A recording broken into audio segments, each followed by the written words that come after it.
आप हमारे young entrepreneurs को क्या एडवाइस देना चाहेंगे अगर उनको एग्रीटेक स्पेस में कंपनी खोलनी है? किस टेक्नोलॉजी पे काम करें? क्या प्रॉब्लम्स हैं एग्रीकल्चर स्पेस में जो वो सॉल्व कर सकते हैं? सबसे पहले अगर किसी भी एंटरप्रेन्योर को अगर एग्रीकल्चर स्पेस में काम करना है तो सबसे पहले उन्हें एग्रीकल्चर की प्रॉब्लम्स के बारे में समझना होगा। हुँ, उसको समझने के लिए उनको फील्ड में जाके समझना होगा कि एक खेती बाड़ी कैसे होती है, हुँ, एक किसान कैसे अपना अन्न उगाता है और अन्न बेचता है।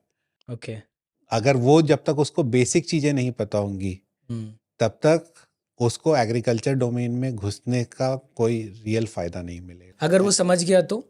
अगर अगर वो वो समझ गया है तो प्रोबेबली उनको फिर की आइडेंटिफाई करना है कि उनका स्ट्रेंथ कहाँ पे, स्वॉट एनालिसिस अपना खुद का करे हुँ, और अपनी वीकनेस अपनी स्ट्रेंथ आइडेंटिफाई करके अपॉर्चुनिटी और थ्रेट देखे और उस हिसाब से वो उस डोमेन में घुसने की कोशिश करता चला जाए कि हाँ मेरे को एग्रीकल्चर डोमेन में एक स्पेसिफिक सेक्टर में घुसने की कोशिश करनी चाहिए।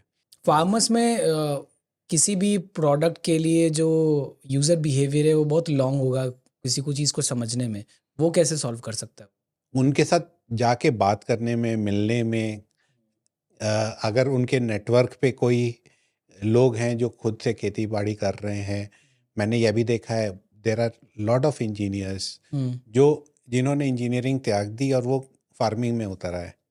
अभी ऑर्गेनिक फार्मिंग और ये सब बहुत चल रहा है ट्रेंड में। हाँ, सी हाँ, ट्रेंड को एक बार के लिए हमें साइडलाइन करना होगा कि ठीक है, trend only last for a smaller duration. Right, तो ट्रेंड की मैं बात नहीं करूंगा, लेकिन हाँ अगर किसी को खेती बाड़ी में किसी को इंटरेस्ट है। उतरना है, एक इंजीनियर भी आज की डेट में फार्मिंग कर रहा है और अच्छी अच्छी इनकम कमा रहा है। ऐसा नहीं है कि वो खराब इनकम कमा रहा है, अच्छी इनकम कमा रहा है और लोग उसको पैशनेटली कर रहे हैं।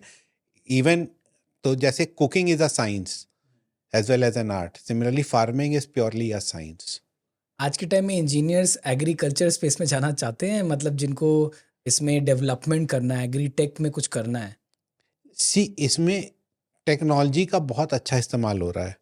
अच्छा, मैंने बहुत इंक्लिनेशन देखी है कि लोग जा रहे हैं और इसमें एडॉप्शन भी बहुत हाई है और इस स्पेस में टेक्नोलॉजी इनोवेशंस बहुत ही एकदम कटिंग एज टेक्नोलॉजी लेवल पे हो रही है।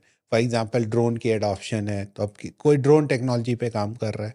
प्रोबेबली एग्रीकल्चर स्पेस में ड्रोन की इतनी हाई यूजेबिलिटी है कि वो ड्रोन टेक्नोलॉजी को एग्रीकल्चर स्पेस में लगा सकता है। आईओटी टेक्नोलॉजी को एग्रीकल्चर इंडस्ट्री में लगाना is a very simple game और उससे उसको लिवरेज बहुत ढेर सारी मिल सकती है। सप्लाई चेन है, supply chain management in agriculture domain is very complex. तो किसी को सप्लाई चेन में कॉम्प्लेक्सिटी अगर सॉल्व करनी है तो agriculture can actually fulfil that piece. Agritech is booming, so इसमें क्या सबसे बड़ा अनटैप्ड अपॉर्चुनिटी है? सी इसमें अनटैप्ड अपॉर्चुनिटी तो बहुत ढेर सारी है। Right from credit, trading, settlement, shipment, logistics, agri growth, जो क्रॉप ग्रोथ है, क्रॉप यील्ड है, इंश्योरेंस है। तो there lot of untapped opportunity. बहुत लोगों ने बहुत काम कर लिया है लेकिन हाँ बहुत चीज़ें अनटच्ड है।